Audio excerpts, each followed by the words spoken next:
Stone Roses on XFM 104.9. I'm Ricky Gervais, with me Steve Merchant. Hello there. And Carl Pilkington for the last time, Indeed. I'm afraid. Yes. So, you know, we're going to have a little bit of a chat. We're sewing up some things with Carl. Indeed. We're giving away that prize, that BAFTA bag, and, you know... Playing some great music. And we're just, I mean, I'm bringing in my favourite tunes. I'm bringing the Smiths, Radiohead, Cat Stevens, David Bowie, Neil Young, the classics. Steve's doing the same. Indeed. Well, Carl... The last time for, apparently, someone's got it a bit wrong. We're not actually away for 6 weeks. We're away for about, we'll be back in, August, won't we? Bloody hell. Yeah. No, don't swear. Yeah, that's outrageous. On the last show, you have to say that. Already brought the tone down. Yeah. Cheapened it. And I think it's blasphemous as well. Yeah. No, it's not. No, hell isn't, is it? Isn't it? No, I don't think that's not blasphemy, is it? Taking hell's name in vain? Yeah. Yeah, but what was it you were saying the other week about the Queen Mum used to have the right mouth on her? What?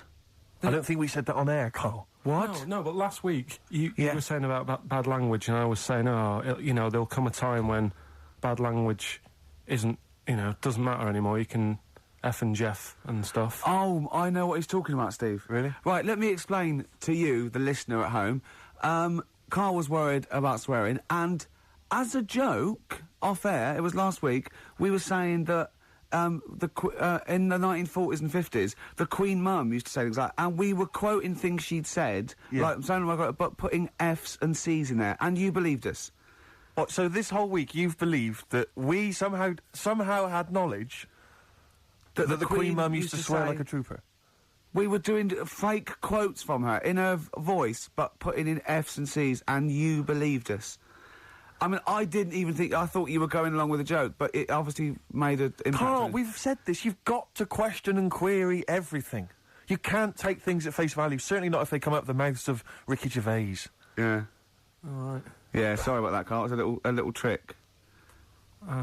Is there any other things now that, as you look back over the said that you've been thinking about that I can tell you now that was a lie? Anything you've maybe queried or questioned, you've thought, that doesn't seem right? That maybe Ricky's told you? Something might come to me later on, but... Okay. Well, what about... Carl, I mean, we love you, right, obviously, we know that. We've got great affection for you. We look forward to this. I'm going to miss you, really, and I'll tell you what, you've got a heart of gold. Now, wait till you see what the record is, Steve, you'll see what I've done. Is it Heart of Gold? Yeah. Brilliant. Brilliant. Alright, that's why he's a bronze award winner at the Sonys. I don't get up for bronze. I don't get out of bed for bronze. No, that's a waste of our time. Carl Pilkington over there on XFM 104.9, winner of a bronze award at the Sonys Radio Awards. The Radio Oscars. So Phil Jupiter said. That's what he called them on Liquid News. I'll tell you this, Rick, I'm not used to being on a table with losers at an award ceremony. No, I'm glad. I didn't want to come in to do the final show. No. I went straight over and sat with Pete and Jeff, didn't I? Yeah. I went over Radio to 4. I went over with Paul Gambaccini. I went over to BBC World Service. Yeah. It's a lot funkier. A lot cooler. Won an award. Yeah, they swept the boards. Yeah. Bronze is nowhere. What was the mood? What was the mood here? Silver's, what was the mood here? The mood, because the day after, because people were, let me tell you that, I think XFM deserved an award, and I thought it was criminal, actually. But what I did like, that we certainly had the room, because Pete and Jeff said good luck to us and Christian, that was really nice. And then someone else mentioned it, James Nesbitt. James Nesbitt said, XFM and stuff, so it certainly had the... Paul said something about it. Yeah, Did so he? it certainly, it certainly had the room. And for a local, you've got to realise it's a local radio station, and it can't compete really with Radio 2 and Radio 4 and But what was the mood the day after, here at XFM? It was alright. I think we expected a few more, but... you shouldn't take these things seriously anyway. No. But what I didn't realise, never take awards seriously. But what I didn't realise is you have to pay thousands of pounds just to nominate. Just to get into the running for an award. So you've already, they've squandered thousands of pounds. No, it's not thousands, is it? Well, it mounts up because you pay to enter. And then the table. You've got to buy, like, mini-discs and that to send your stuff in on. Which adds up with Sony mini-discs. Oh, I see what you're saying, Carl. I'm not saying anything. No. And also then you've got to pay for the table. Right. And the food and the drink. It's a few grand. I swore on live television as well that night. Yeah. But I've never done that before. I've sworn before, but never accidentally. And we were being interviewed for, and Christian was sort of like, quite, being a bit boisterous, and he must have brought out the worst in me, and I just accidentally said the F word, and I apologised straight away. I didn't want to embarrass Phil Dupas.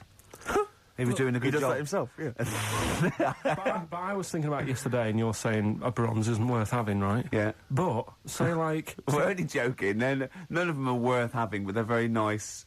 They're very nice to win. No, bronze is pointless. But you say that, because, like, bronze is, like, coming last, isn't it? Yeah. Yeah. Right. Yeah. Can you tell me the name of the person who won the marathon this year?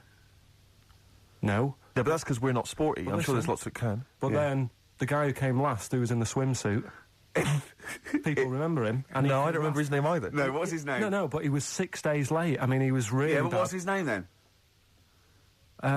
You see, no one's remembering either. No, but if someone said who won the marathon, I'd go, I don't know, but there was that guy in the swimsuit. Well, I'd say I don't know. It was a woman. Yeah. She had shorts on and trainers. I'm just trying to make you My feel- point is, what they will remember is that we were losers. That's what they remember. They may not remember our names. Yeah. They'll just point and shout losers. We're all winners, though, aren't we? We're all winners, really. For taking part, sure. Yeah. And it's all subjective as well, isn't it? Go on. I mean, I'm not going to moan about awards because you've won a lot of them. It's like saying they don't mean jack. But Yeah. at the end of the day, right, there's some shows that won awards and you go, yeah, that's worth an award. I think you've got to treat it... I mean, some awards actually boost your profile or career or your cachet or everything like that. Some it's just a nice night out when it's nice to win, but I don't think you should really take any award that seriously. What worries me, though, Rick, as I mentioned on the night, is that when I was at school, was... I mean, you look at me now, you probably think he's an athletic kind of guy, he's a sporty dude, you know, but at school, bizarrely, that was not the case. No? What, were you a bit of a lanky beanpole? With It turns out, You're yeah. joking? Yeah. Oh, right, okay. So, yeah, I got a silver in the high jump.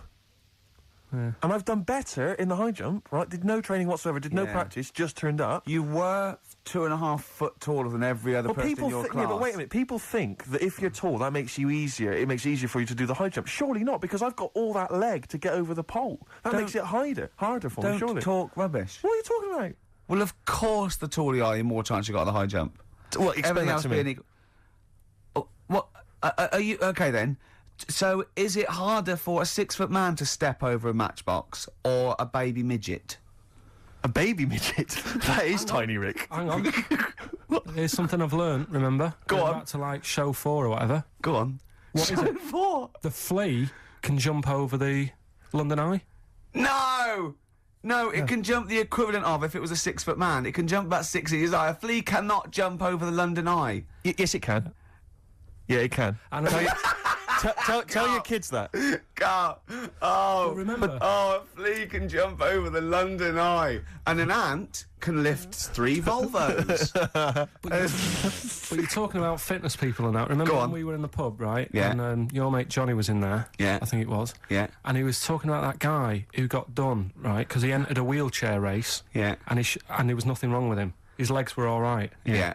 Now, he got done because he shouldn't have been involved in it. Yeah. But don't you think that really he's really good for doing that? Because he's not normally in a wheelchair. Sure. So he's not used to how they move about. Yeah. His arms aren't as strong as the other fellas who are always in the wheelchair. Sure. He had his mate pushing him. That was the Surely- problem.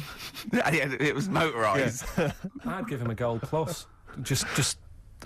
You know, you're taking a bloke who's not used to doing something.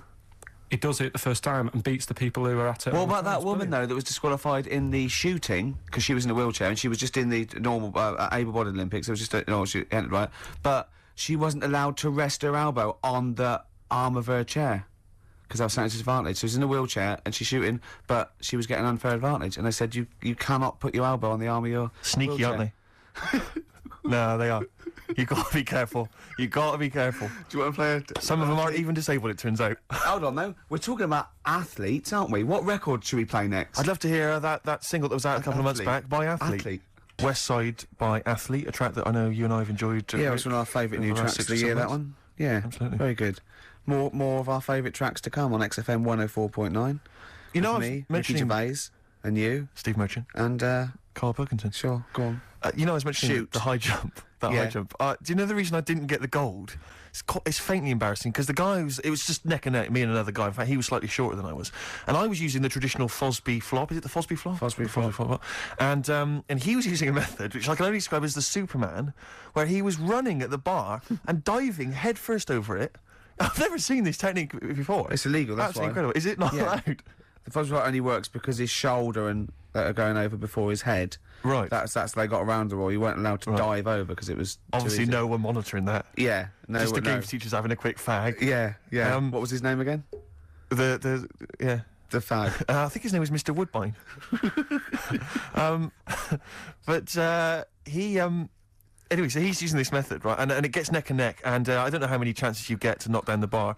But anyway, it got to the point where basically I had to get over the bar, or I was going to come second. Sure. And I decided at that point to use his method. Because he'd seemed to be doing so well with it, I thought, well, I'll try that then. That looks easy. Oh, dear. And ran at the bar, launched, didn't actually get my feet off the ground, just hit the bar like I was someone finishing a race, you know. Did you have... It's so pathetic, just clattered everywhere. I just want to get this picture of you at the age of, what, 15, 16? Yeah. 6'5" already, probably? Yeah, probably, yeah. Probably, what, about 9 stone? Exactly. Yeah. Did you have your glasses on? Of course I did. That you must have looked pretty sexy. Probably a small bum fluff tash. Yeah, as well. That must have been good. Was it true once, when you were about 16, you decided to wear a dicky bow to school? Yeah. That must have been great. That was during my PG Woodhouse phase. You thought you'd be a hit with the ladies if you were more sophisticated. Well, not only that, I thought it'd make me kind of kooky and eccentric. Yeah. Like I wasn't already. 6'7", goggle-eyed. Yeah. Like they're not already thinking, there goes a weirdo. Oh, he's a weirdo with a bow tie. Yeah. Brilliant. Does it spin round, mate? Yeah, what Because you're getting me hot. Exactly. Oh, dear. Yeah, I wore that for about 6 months, and it was in school colours, because we had to wear a tie at school, but this was a bow tie. I mean, now I don't... Oh, man. I can't believe it. I don't know what I was thinking. Carl, when you were a little Pilkington, right? What was... If you had hair, what would it be like? What do you mean? Well, you obviously had hair then, back then. What was the style? It was like sort of... I had quite sort of fine, sort of straight hair. Yeah. Right. Hairdresser once said to me, "You've got hair of a Chinaman." He was a wise man, wasn't he? What do you think that meant then? Oh. He just said you've got the same hair as a Chinese man has. Very straight, quite fine. Why is he telling you? I just imagine this pal going, the Arsenal did well, didn't it, sir? Should I have something on that? You have the hair of a Chinaman. I'm sorry, nothing. You're not the spy. No, I'm not. Thank you. Good night. Oh, you're not my contact. Yeah, lovely. You have the feet of a fish. I'm sorry, nothing. It's not you. Okay, next. You have the hair of a Chinaman. It was one of those barbers. It was a cheap one, just on a railway bridge. I don't believe that. Go on. On a railway bridge? That's why it was cheap. It was very low rent, so he could charge 50p. That wasn't a barber, that was a man with some scissors.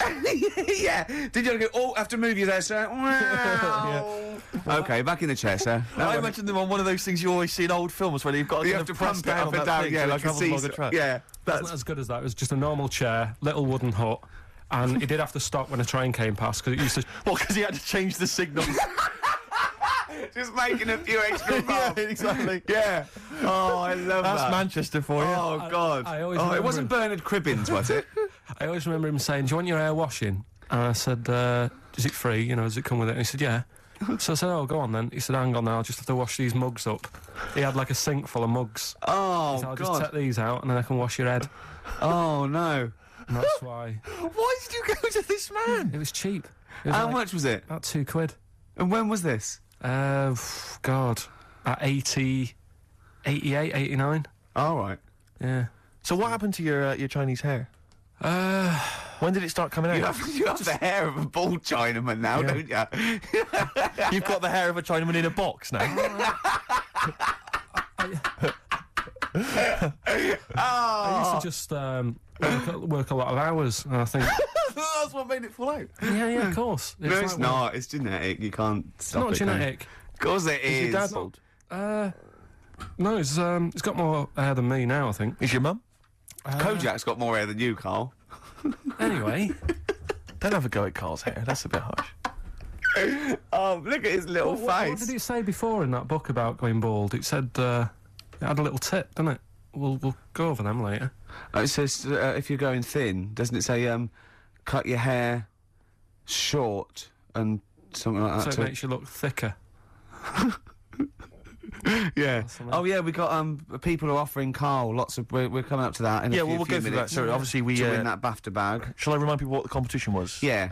Last week we were giving away this bag that we got signed by various celebrities at the BAFTAs, and we asked you to email or write in with your suggestions as to what you have that you could swap for the bag, and it has to be something that will enhance Carl's life. We've had quite a lot of suggestions. I'll go through those a bit later, but they're some of them are quite eccentric. Meanwhile, I'm going to play one of my favourite songs off one of my favourite albums. I look forward to hearing it. It's Radiohead, it's the Bends, and this is Black Star. Go for it. Supercubes. Hit. Yeah, on XFM 104.9. Our last show till August. Absolutely. Sorry about that, we'll miss it. We can't avoid it, really. We've got to go away and do some filming. And they're only going to miss you anyway, Carl. They can do without us now. Zoe Ball's on. Yeah, Zoe Ball. And who else is after her? She's not doing the whole run, is she? Yeah, I think so. Is she doing the whole 3 months, is she? Yeah. Tell her not to get too comfortable. Alright. Right? Don't let her feet... And don't let Big Boy Slim come in with her, because he mixes up the records, doesn't he? And ruins them. Yeah. Hey, talking of DJing, Go on. you know I did that storming set the other night Well, for XFM. Yeah, sure, yeah. Go on. This was down at a little club, in case you aren't aware of it. Yeah. Anyway, I went to the Sony's the other night. Yeah. Carl Pilkington sidles up to me, slips me an envelope. Go on. 200 big ones in there. Did you get paid cash for that? Yeah. £200. Taxman won't know about that. Cash in hand.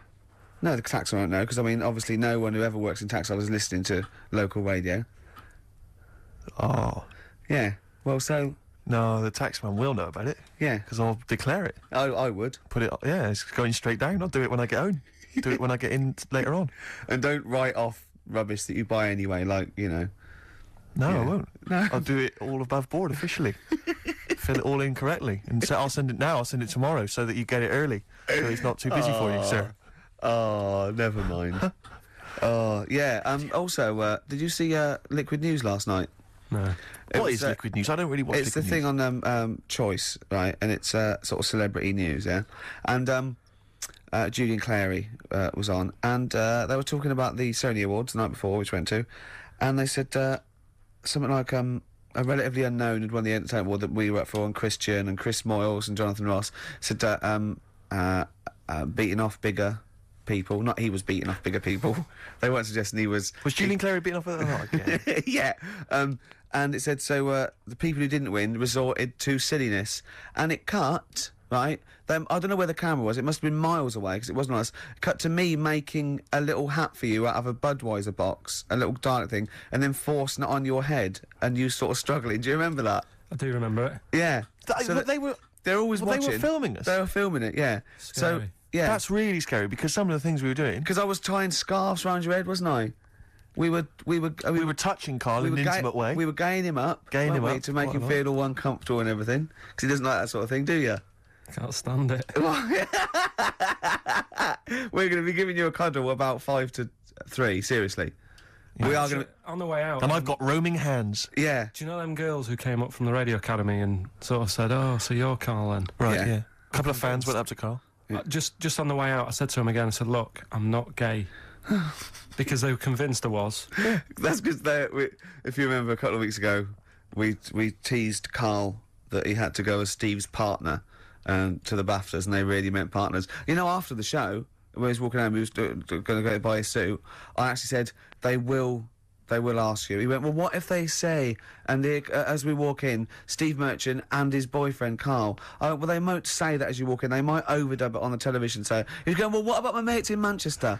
And he said, I'm not going. The risk of someone in Manchester thinking that he was going out with you, mind you, it was probably All right, going. calm Wow, down, if he was Rick, going I see where you're going with that. if you were going to be gay, you wouldn't choose Steve, would you? No. Who would you choose if you were gay? If you could go out with any bloke, who would Who it would be? it be? That's a good one. Yeah, That's a good one. He's thought about it before. go on. No, of course not. No. Who would it be? Who, if you know, if you were gay, what bloke would you go out with? God, probably Jonathan Ross is all right. You gay? Oh, you hello. fancy Jonathan Ross? You Bender? Oh, Bender! Rossi! Bender. Oh, you've got his number, haven't you? We should get contact. I love you, Jonathan. You. Oh, hello. Jonathan, I love your film show. Yeah. You're so funny and handsome and well... Rock and roll with me, David Bowie off Diamond Dogs. Another one of my favourite tracks. Cracking. Great track, isn't it? Well, it's time for Carl's Room 101. Carl was too shy to obviously ever do this for real, but we thought that end the run of this with things that Carl hates. Yeah, we know the thing he likes. We know that. So, Carl, okay. We should just point out that we've been inspired by the TV show Room 101. We didn't come up with this ourselves. Yeah, we did. This is Room 102. Yeah, we'll be Paul Merton, and you be Carl Pilkington. Right. You could chance to banish to Room 101 all those things that you dislike. They're never to be seen again. Will you please welcome Carl Pilkington? All right. Who? How are you doing? All right, Carl. So, what's your first? What does this represent? And imagine me putting some on the table next to you. Go on. Right. Well, first of all, right, it's dead hard to come up with like 5 things that drive you up the wall. Okay. Right. It's not easy because there's so many things. Yeah. But it's just like, you know, picking 5. It's like someone saying pick your 5 favourite records or 5 favourite films. Yeah. Sure. It's hard. So, You know, in Desert Island Discs, where you always get the complete works of Shakespeare in the Bible. Yeah. I think you should include Ricky Gervais. I think you should always be there already in Room 101. They don't have to nominate you. You always go in. Go on then. So don't bother putting him in. Don't bother putting Ricky in, Carl. He's already there. I'm already there, waiting. Yeah. Go on then. right. Yeah. First of all, right, I thought of like things that we've done in the past Sure. and like quotes and that you were talking about. Yeah. That quote that people say that you know, money doesn't make you happy. Yeah. Right. We're just rattling through some here. Yeah. That annoys me. What? Well, the quote, make money you doesn't make you happy? Yeah, because Why? it does. It clearly does. Right. Without it, life's pretty dull, isn't it? Yeah. Good. Right. So, okay. so that's like a little short thing, and you know, then that sort of makes you think about people with money. There was Yeah. a program on in the week. I don't know if you saw it, Steve. The one Posh Loaded. That was brilliant, wasn't it? That was a great show. so annoying. Oh, yeah. There was a girl on there, right, who's from a rich family and that, and you know, it's not her fault she's from a rich family. No. It's like how posh people annoy people. That doesn't annoy me because the way I sound is because of where I'm brought up and that. Yeah. And at the end of the day, if you sound posh, you sound posh. It's Yeah. you know, it doesn't change you as a person or whatever. Yeah, it's quite But this true. girl, right? Did you see it, Steve? I did. You didn't see it, I did you, didn't Ricky? know. Right? This girl goes shopping. She buys like 4 t-shirts and a crappy little handbag. Yeah. Spends about 1,300 quid, and she's just wasting it. Going, you know, the woman's saying, "Oh, you'll love these. You know, they're really in fashion." She said, "Oh, whatever. I'll probably only wear them once anyway." And it's just that sort of thing annoys me. Yeah. You know, people with money, you know, who have grafted for it, are good, but like, you know, people who just get money given to them from the rich parents trying to make the wall. There was another point, right, where she's in a shoe shop, right, and she's like got these big boots and stuff, but part of the problem is, right, she's quite odd looking and that, right, but she's got a lot of money, so she makes herself look half decent. Yeah. Problem is, she's got fat ankles. He's got what? Fat ankles. Right. And they drive her up the wall because no matter, I mean, it's one of them things, isn't it? It's almost like God has gone, yeah, you can have all the toffees and stuff you want. You can have, like, your nice T-shirts. But at the end of the day, love, you're stuck with these ankles. And you can see these... I love the idea of God saying, right, you can have all the toffees you want. Yeah. And you have nice handbags and that, but you're stuck with these ankles. Oh, God. And I really wanted to get a job in that shoe shop where she was going in, blowing her dad's money, and she was calling up her dad saying, "Oh, Daddy, is it all right if, you know, I'm just out shopping, I've just bought some shoes that have cost like $1,000, and I really wanted a job in that shoe shop, just so I could sit there, and when she comes in, you go, "Oh, hello, love," whatever her name is, "lovely to see you here again, got some lovely new shoes in, look at these nice new boots, everyone's wearing them, Victoria Beckham, and, you know, all the it girls are wearing them. Yeah, try them on. Oh, you can't because your ankles are so fat. You can't get into these. Never mind, here's some boots." She really annoyed me. And I'm not a nasty person. You're but not. She brought it out of me. Carl, I'm worried, though. This idea of you getting a job in a shoe shop, I I'm not know. sure you're qualified. I like all that's way round it. That Yeah. some people go, "Oh, I'd like her to lose all her money or something." He'd like to actually bother go through getting the job in the shop, Yeah. and then just wait in there. You'd be too busy mucking around outside like, on some kind of trolley stuck in a little lake. Yeah, I'm like, But interestingly, in that show, I was watching that show, and at one point, you mentioned that her fat heels or her fat ankles. Yeah. She said, I'd like to have various changes to my body. Plastic surgery. I'd like to do this to my face and da da da da. And her mum's there, and her mum's going, no, don't be so. No, you're my daughter. You're beautiful. Da da da da. No, you shouldn't. I'm not going to let you have those. Da da da. She went, I'd love to have an operation on my fat ankles. Her mum went, yeah, I do agree with that. What kind of a mother does that? Oh, how bad can fat ankles be? I know. What were these ankles like? Well, tell us, Rick. You must know. No, do you know what I mean? They were like, if you said to a little kid, say a 4-year-old kid, draw a person, they'd draw her legs. Do you know where there's no sort of thin bit and then it comes out a bit for your knees? Oh, yeah, and then then to just ankles. It was just like 2 logs. People go and say, I like your new flares. What do you mean flares? They're leggings. Cheeky. Awful. So, you know. It's okay. So you're putting in posh girls with fat ankles. Yeah. Okay. What's your next one on Room 101? Right. Another quick one, really. Go on. People in supermarkets. Right. What, the people who serve? Yeah.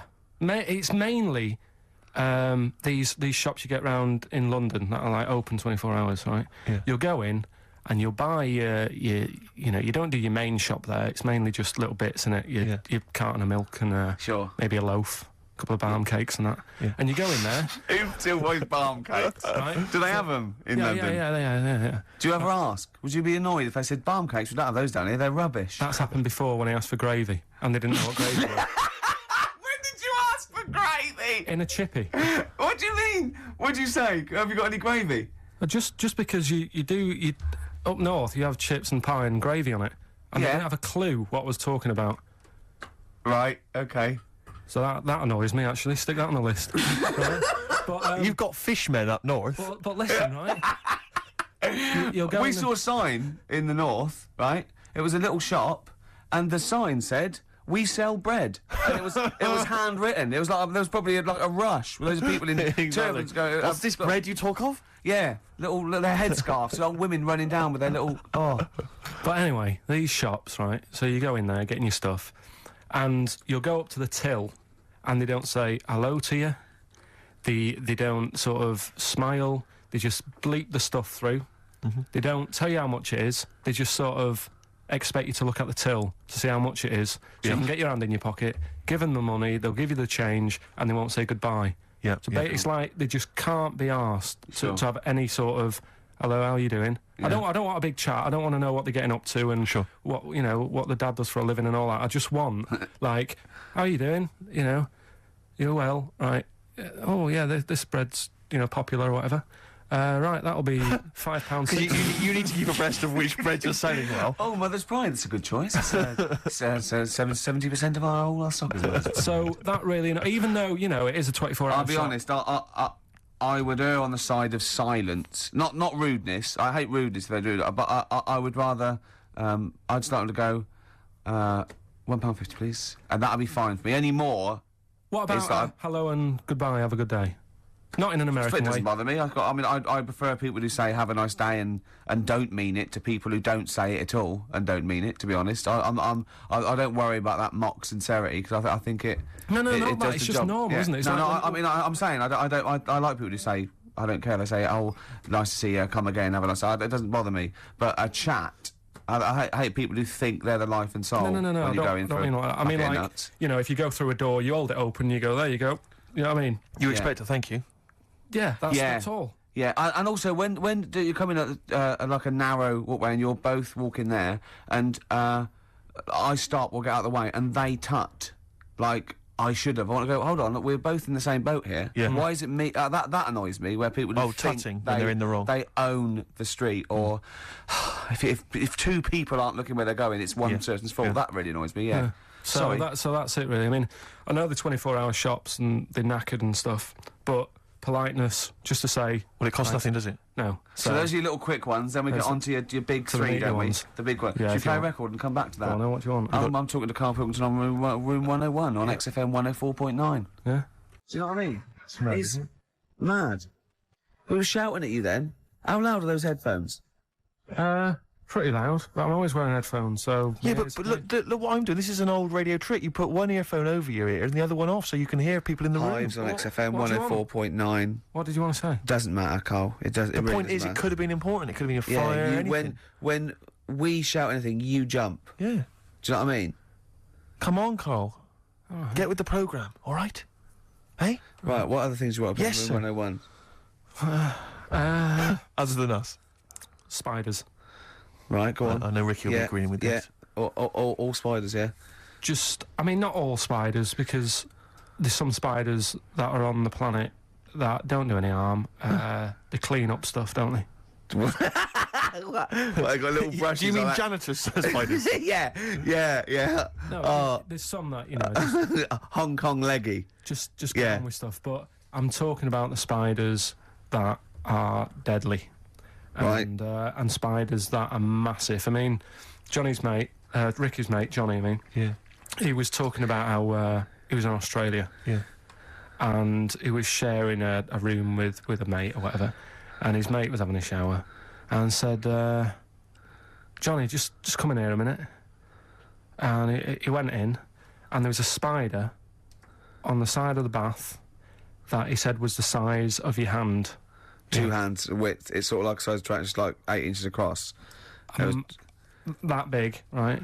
And the daft thing with that one is that can't kill you. It's massive. It's got no purpose. it's a huntsman.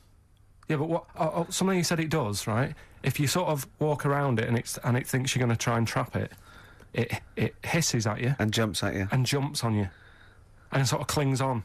So That's terrifying. You'd be sort of running around trying to get it off, and it's just gripping on like the old stag beetle thing again. Yeah. It's clinging onto you. But there is no... What I don't understand is, why is that spider that big? Right. Because no doubt it only eats stuff like normal spiders do, but it needs to eat more of them because it's a bigger lad. Right? Yeah. It doesn't actually do anything. It's not like...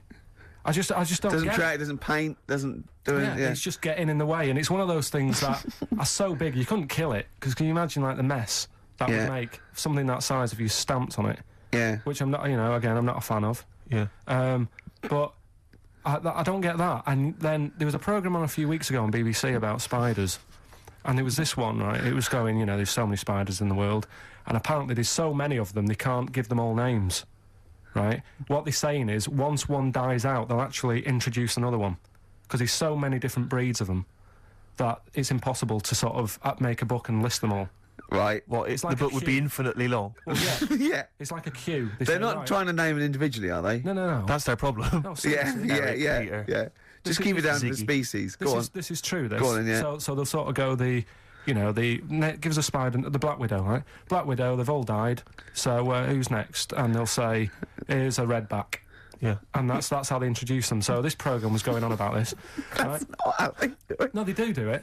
Okay. Your point Okay, being. all right. Right, so anyway, there's this little one, right, in Australia, and it shows you some kids being dead happy and playing around in the sun, loving it, all healthy and that, and, love being in the sun. They're playing around the pool, and, there's a couple of them there playing swing ball and that, dead happy, not a care in the world. And, like, the one of them goes, I'll go swimming, because I've been playing swing ball for an hour, got a bit of a sweat. Sure. Go for a little breaststroke or whatever. And they get in the pool, and they can't wait to have a swim about, and then it pans to the bottom of the pool. Yeah. And there's this little spider just sat there dead still. Right? Sat at the bottom of the pool holding its breath. Holding its breath. Okay. Cheeks going up red, eyes yeah, bulging. yeah. Oh, 8 pairs of goggles on.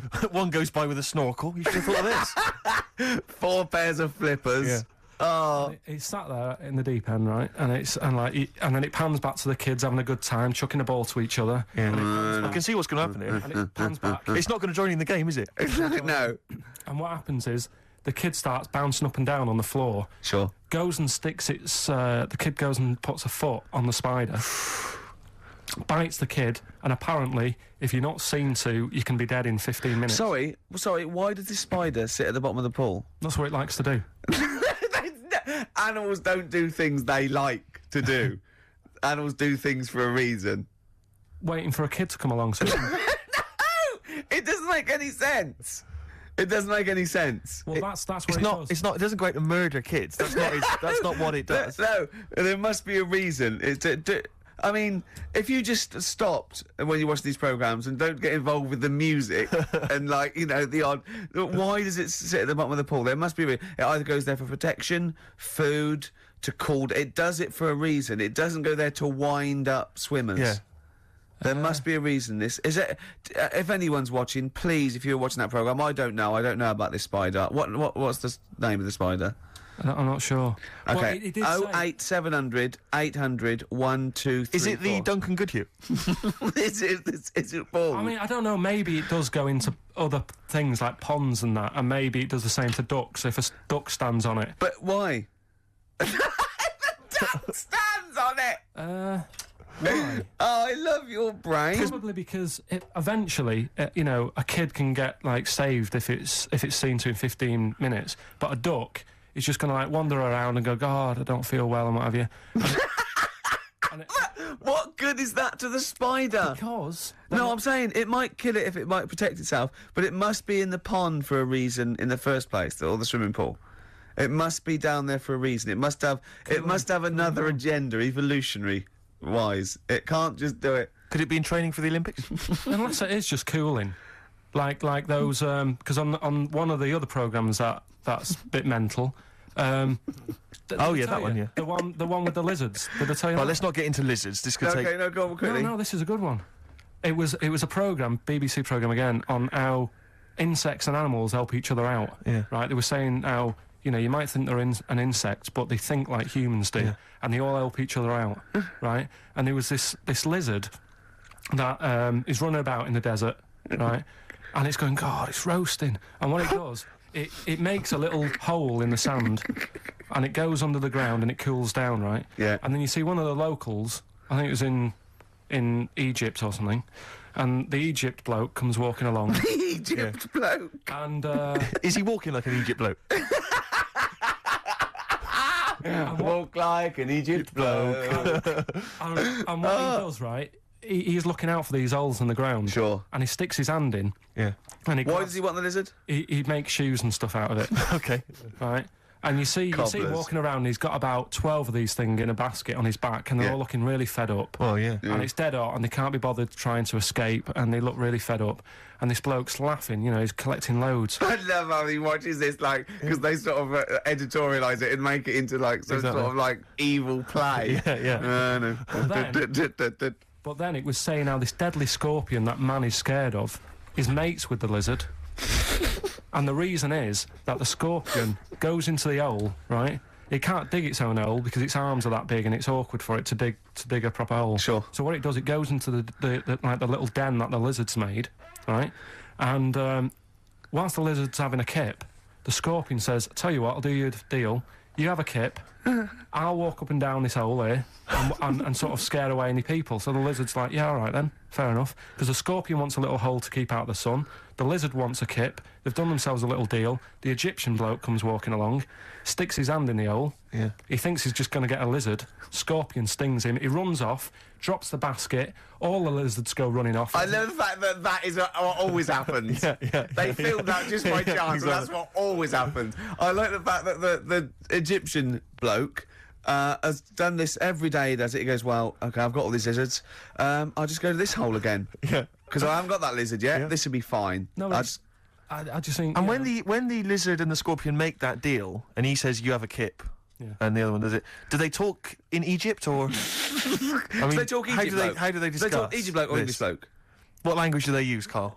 No, it's the international language of love. But spiders is what you're putting in Real 101. Spiders. Let's go back to that. That's Spiders. So spiders So that. basically, spiders that have got the poison to kill a man. Because Rick, I know, Okay. but Rick, I know what you're. about the ones that are just too big for their own good?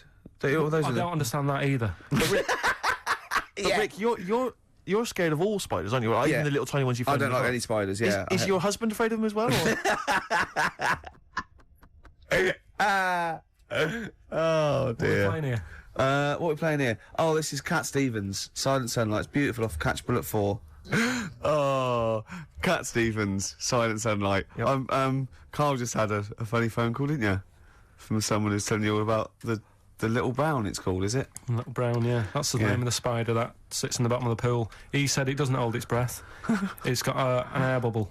I didn't think it did hold its breath, to be honest. And then, as you know, Steve was opening a letter we got, and it's a football song, and it's They Don't Like It Up 'Em by the Leatherhead Gimpers. But it's the fact we keep getting sent homemade singles. Wow, that's good, isn't it? Oh, there's another one here. They're both football anthems, though. We don't. Well, do we show any interest in football? Are we? Well, yeah, the World Cup we do, don't we? You're right, Rick. Yeah. Yeah. I've got a bet on as well. Have you? Chelsea to win 2-1. What today? Yeah. And I've got Chelsea to win 2-1, but Henri to score first. And that's something like 30-1 or something. Best luck. Yeah. Best luck. Cheers. Brilliant. Right, so spiders. That's the first one in room 101, isn't it? So you rude agree with people in supermarkets. Rude people in supermarkets. Spiders that are either have got enough poison to kill a man or are unnecessarily big. Yeah. Yeah, go on then. Right, good. Going well. Right. Next one. Yeah. Stars in Their Eyes. Blimey, it's a popular show. You might alienate a lot of people. Stand it.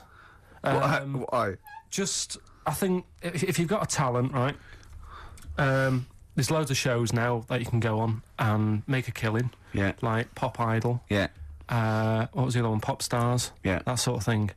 So, people who will go on Stars in Their Eyes, they want to sort of be famous. Yeah. They want to be a singer. What I don't understand is why go on that show where you do all the hard work, got to do all the graft, Yeah. and yet, even if they win it, you never see him again. The guy who won last year, Christy Berg. Ian Right. Moore. Ian Moore. Before last. Brought us now with his own stuff. Yeah, but, all right. How did it I sell? bet that sold well. Exactly. Don't get it. What I like is when someone doing Edith Piaf, like, wins a heat, and Matthew goes, well, I don't think you'll be going back to the cleaning job, will you? Yeah. Yes, you will. Monday. Almost certainly. Monday. She'll be back there Monday. Just, yeah. and just the way, you know, in like the final last week where the guy who was Elvis won, and they're I all thought he in would, there. though. I thought he was very good. No, he was good, but will we see him again? Do you know what I mean? What is his job? I don't know. He'll be carrying on doing that. There's going to be no change to his life whatsoever. He's very good at what he does, but he's wasting his time on Stars in Their Eyes.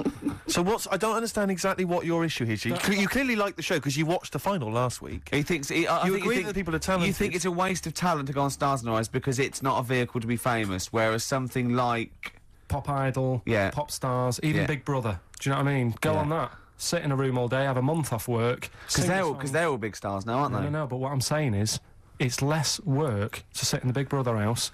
Now and again, just sing a song, and people go, oh, isn't he a good singer? You come out after having a month's rest or whatever it is you're having there. Yeah. You come out, and there's loads of record companies, like, waiting for you to come out and give you a deal. And what happens then? When you get a deal, when you cut a record, what happens to that record then? Then it's either sells or it doesn't. And actually, what happened to it?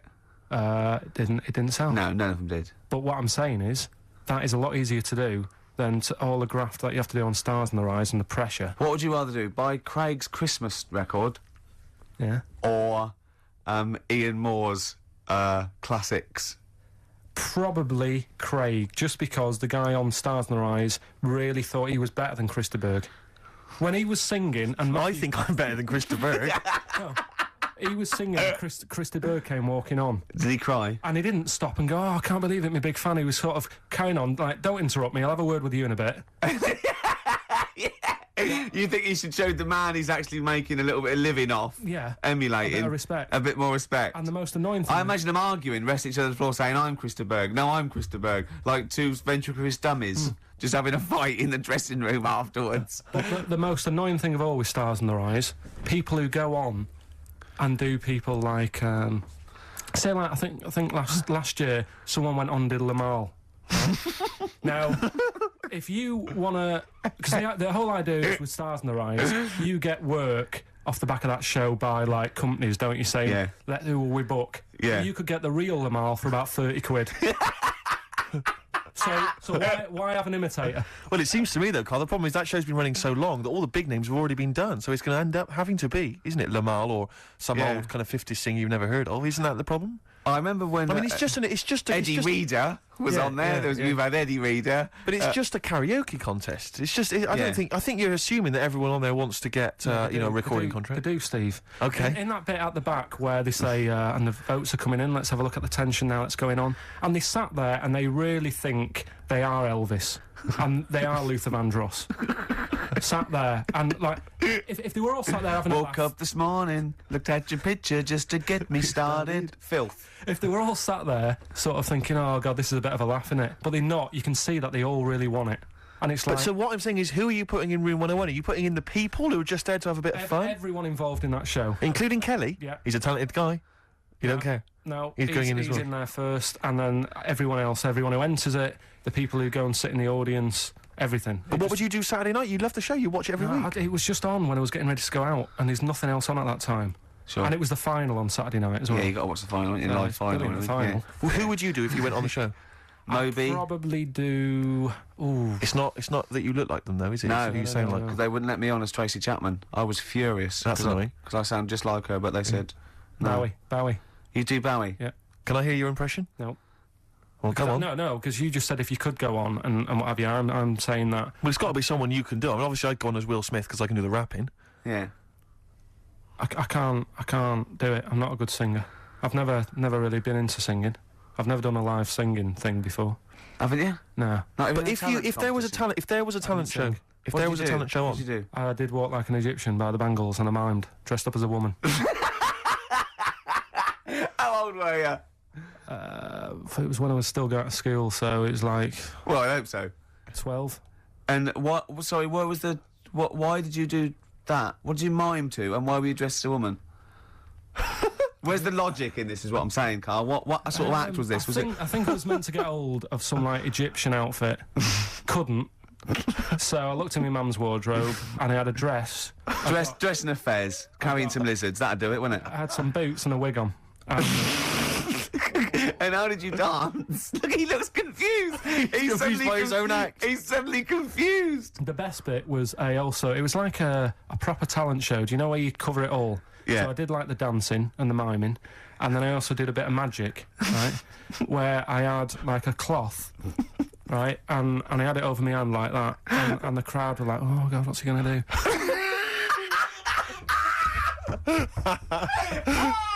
of course they were. Go on. And what was the trick? They weren't saying that. And the crowd going, oh, what's the great That's pill? one chorus. Ooh, what's he gonna do? Oh, what's the great pill Coney gonna do? So what I did was, I was stood there teasing them, and Teasing the audience. yeah, Yeah. and I pulled. I said, I'm gonna make a bird appear before your very eyes. Okay. And I pulled the tea towel off, and I just had hold of an egg. And I said, "Oh, it isn't born yet."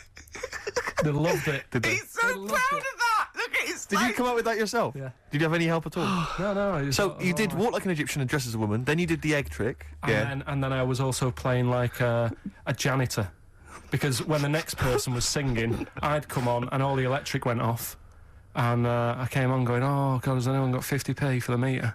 Oh, you're quite a little showman, weren't you? And then like the Did you audience chucked us some money. Yeah. And, Are you sure you weren't actually employed as the janitor? No, did you win? No, I think we came second. This really tarty girl who did Madonna like a virgin, and I thought, yeah, right. Like you are. She was a right ropey little woman. But So great. Oh, okay, so brilliant. Spy the Stars in the Eyes, we better play a track, hadn't we? Indeed, yeah. Bit of Tom McRae. This was a track we played a while back. I enjoyed it. Tom McRae, End of the World News. Yeah, I love that one. I hope you're enjoying the music. We're loving it, aren't we? Indeed. Still to come, we've got another entry to Room 101, Carl's final entry, and then that giveaway, the famous giveaway with Enhance Carl's Life. Can I have some adverts though first, Carl? Because I'm getting a bit fed up with adverts for a little while.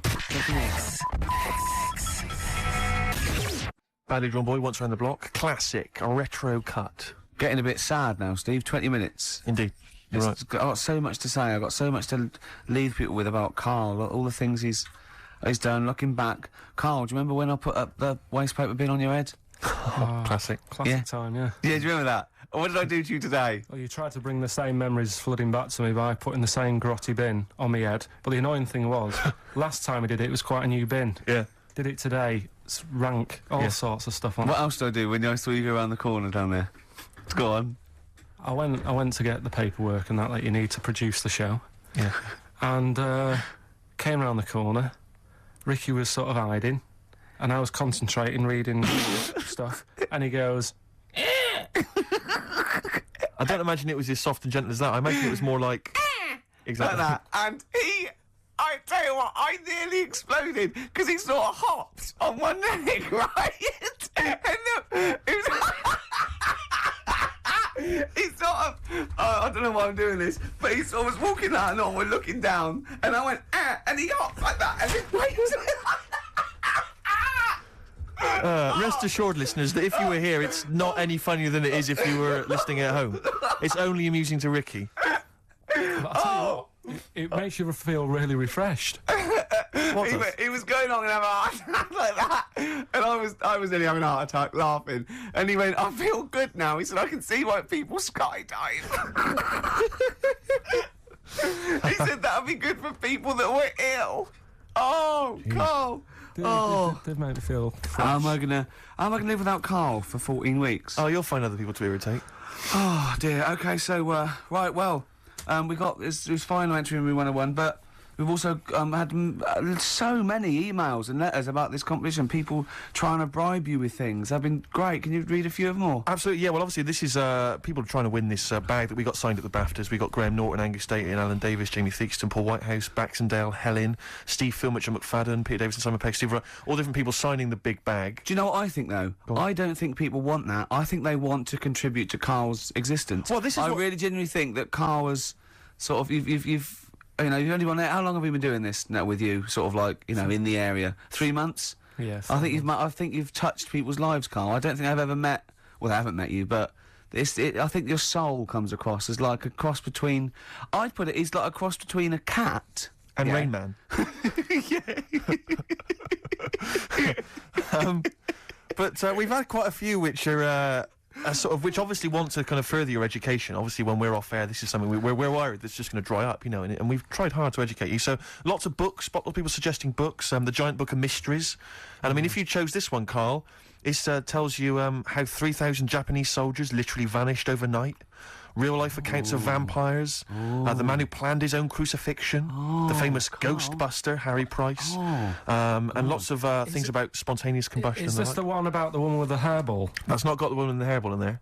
I'll have to dig that one out for you. These sort of books are the thing that I'm after. This is what interesting is. I've brought in one as well. It's a friend who works with Jane, my girlfriend, called Liz, and she wants to put this forward. And this is Trade Secrets, everything you will ever need to know about everything. And it's just like little tips. You know what I mean? But there's so many things competing with that. You see, there's another guy who sent in. He wants to give you a video entitled "Making Love," Parts 1 and 2, an instructional guide. I imagine you'd enjoy that, Carl. Nah. No, nothing they can teach you. Nah. Sure. The Reader's Digest book of strange stories and amazing facts again. Other stuff here. Why cats have 9 lives, Carl. Well, hang on a minute. Why meteors are likely to destroy Earth in the next 100 years. You're wasting your time. Okay. In this Trade Secrets book, listen to this for a tip. Make a necklace from electrical wire. That's a good idea. But don't plug it in. What about... Doesn't say that. What about this then, Carl? Because obviously we're concerned that you didn't get your GCSEs, or you didn't get as many as you'd have hoped. There's a guy here, this is Victoria, and she's saying she's more than willing to give you all of her awards and certificates. She's got 6 GCSEs, 6 A's and 4... She's got many GCSEs, in fact, 6 A's, 4 B's, 3 A-levels, and a master's degree in philosophy. She's willing to give you those certificates. She says you will be the proud owner of qualifications. As the owner of qualifications, she has found that anything she says is invariably believed and that she's popular and very happy. She's willing to give you those qualifications. That's pretty impressive. You can claim they're your own. You have to change your name to Victoria, but other than that, I can see no problems. And you have to put a dress on and a fez. It's nice. More like an Egyptian. But you see, there's lots of educational ones. Then there's other things which are perhaps less useful to you.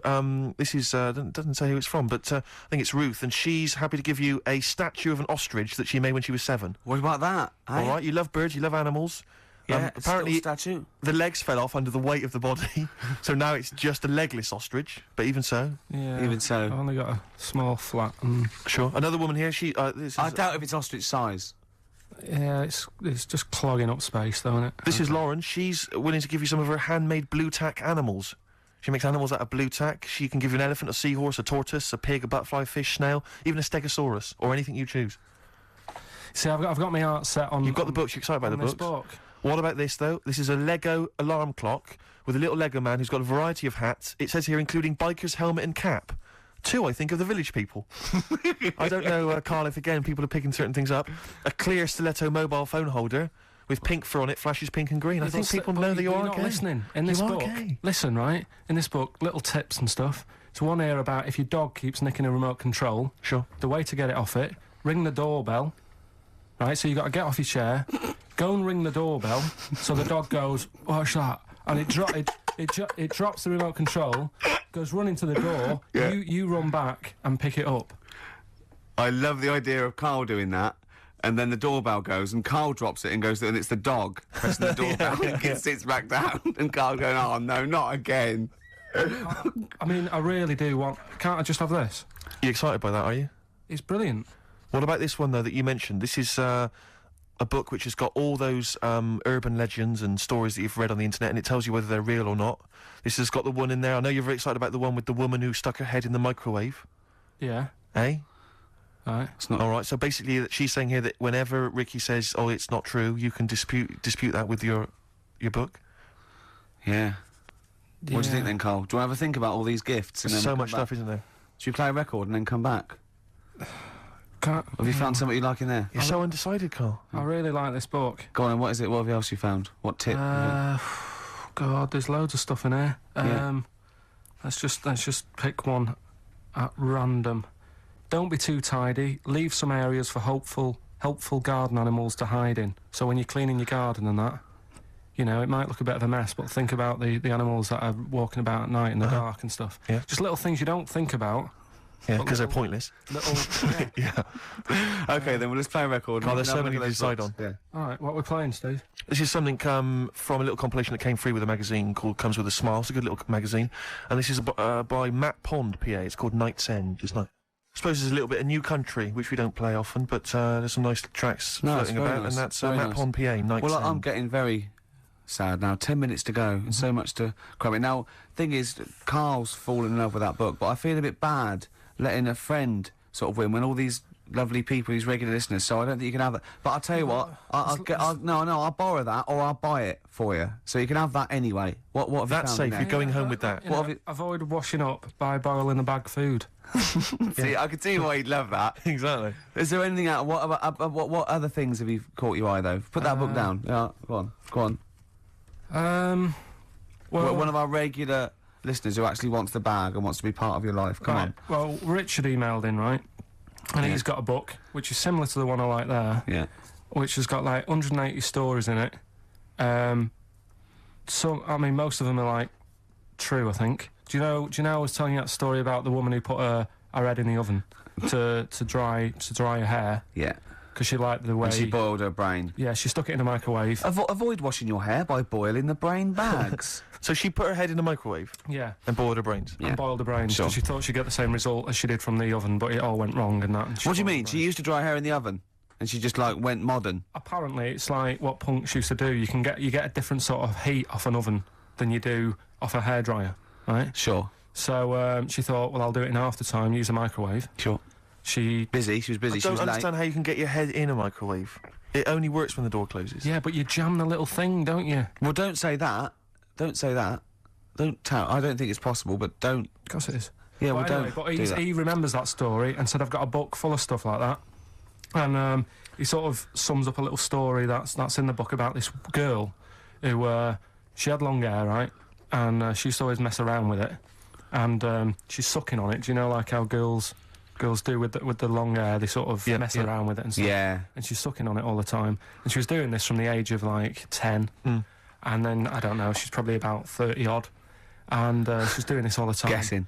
And she goes, oh, God, my belly's hurting today, Mum.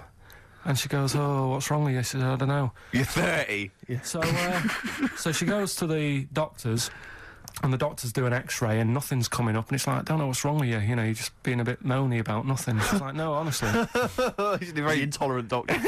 Yeah. She said, this is... Piss off. This is really hurting. I don't know what's up with it. So anyway, they found out some sort of system of looking at what was going on. Yeah. And apparently, X-rays? No, it wasn't X-ray, because X-ray didn't show it up. Okay. It was something else. So anyway, it's only gone and turned into, like, she's been sucking her hair for so many years Sure. that little bits had come off. And Sure. she's got a giant air ball in her belly. Wow. Right? Yeah. Which was like huge, the size of a rat or something like that, right? The size of a... It's so interesting what he chose. The size of a rat. No. Well, the funny thing is, when they eventually got it out, Yeah. the mum was like, you know, oh God, it was terrible. And she actually said it looked like a dead rat. Oh, right. And it was in her belly, and that's like what was causing all the pain. Sure. And apparently your belly acids don't kill hares because they're so fine it can't handle it. Yes. Right. So you're going for that book, are you? That's the one I want. Who's the winner then? Who's the winner of the lovely BAFTA What's bag? his name there? Richard Scholar, is it or something? Yeah, Richard, Scular or Scowler Yeah. or something. So he's the winner. So check it out. You're going to get that book coming to you. I'll borrow this book for you. I need an email within like 5 working days to sort of So what's your clarify. email?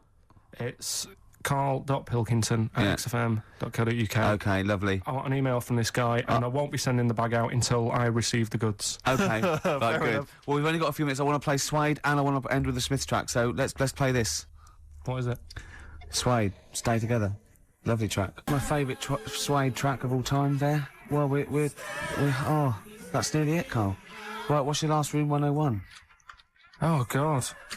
It was, holidays. Holidays. You want to put holidays in room 101? People who are sort of annoying on holiday. Oh, yeah. Do you know when you go away? Oh, yeah. We've sort of touched on this before. Is this going to be the Scouse guy? Yeah. Go on. Oh, it's so long, though. I mean, it was a holiday when we went to Tunisia. And the Scouser pissed you off. Surprise, surprise. Yeah. Yeah. But the annoying thing was, you know, when you go on it was a cheap holiday, and, like, the lesson here is, you know, if you want a good holiday, you got to, like, spend some money. Yeah. And we didn't on this one. We spent about, I don't know, 400 quid for 2 of us for, like, a month or something ridiculous. And we got there, and, you know, you get to the hotel and you go, we have made a mistake. You know, it's a ropey hotel. You know, you can tell, like, the blinds and stuff as you walk in, they're all dirty and stuff. And you think, well, let's make the most of it. You know, let's not get down about it. It's a holiday. It's for a rest. And you try and make the most of it. And we had to meet. You know, like, you have one of those things where you get to your destination and the rep says, right, you know, go and unpack your bags and that. Go and sort yourself out in the room. And tomorrow morning we'll meet up at 10 o'clock. And I'll go through, you know, the best sort of place to go for camel rides and, you know, the best deals I can get you. That sort of thing. Can anyone here walk like an Egyptian? So she says, right, tomorrow morning, meet 10 o'clock in the discotheque. So we get up and we have breakfast, and it wasn't a good breakfast. The kitchen was, like, bit horrible. The food wasn't good. And it was run by sort of midgets. What do you mean it was run? Not there's anything wrong with that. There was little fellas running around, and the annoying thing was one of them sort of started to fancy my girlfriend. How did he manifest his affection No, for you're her? not saying there's anything wrong with midgets, though, are you? Just No, saying it no, was not at strange all. that there was Yeah, a but lot- even midgets shouldn't be cutting in on Carl Pilkington's No, territory. I know, no. But it's also that thing of, you know, they've got little fingers, and it Oh, sort of God, I'm ruined... so sorry. No, I'm not.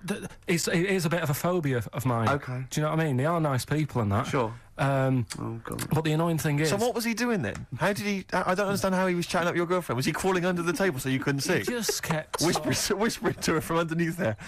Stop it. Just sort of, you know... Wait, I don't want to get a complaint on our last show. There's not many midgets What's listening. going to happen? Can we just finish this and start up again in a couple of months? Oh, yeah. So if you want to know more about the midget theme restaurant, then we'll talk you in 3 months. Yeah. It's just... Oh. It's just... No, that's fair enough, actually. Oh, You're yeah, absolutely right, sorry Carl. about That's your this. producer's head Listen, on. we'll see you in about a really... it's been a pleasure, truly, and thank you for everyone that wrote letters. Have you really? Yeah. I've got you both a present, right? Oh. I got Ricky, do you know, like, we've done fables and Yeah. stuff? Right? Yeah. This is like Mr. Ben. This Oh. is brilliant. Yeah. Right, and it's like little fables that Mr. Ben goes on. Oh, fantastic. So I want you to learn something from that for when you come back. Okay, brilliant. That's lovely, I'll tell you Carl. one of the stories I read this morning. It's brilliant. In fact, when you've done with it, Yeah. give it me. Yeah. Because I haven't finished reading that. Okay. Thank you, Carl. And for Steve, a little chat Oh, up lines. A little book of chat-up lines. that's fantastic. Carl. Well, we'll see you in 3 months. But carry on emailing Carl. Cherish Carl Pilkington. He sits in a little room by himself, so keep him in touch. And we'll see you in August. We're going to leave you with something that we all love. This is There Is a Light That Never Goes Out by the Smiths. Very apt, I think. Goodbye. See you later.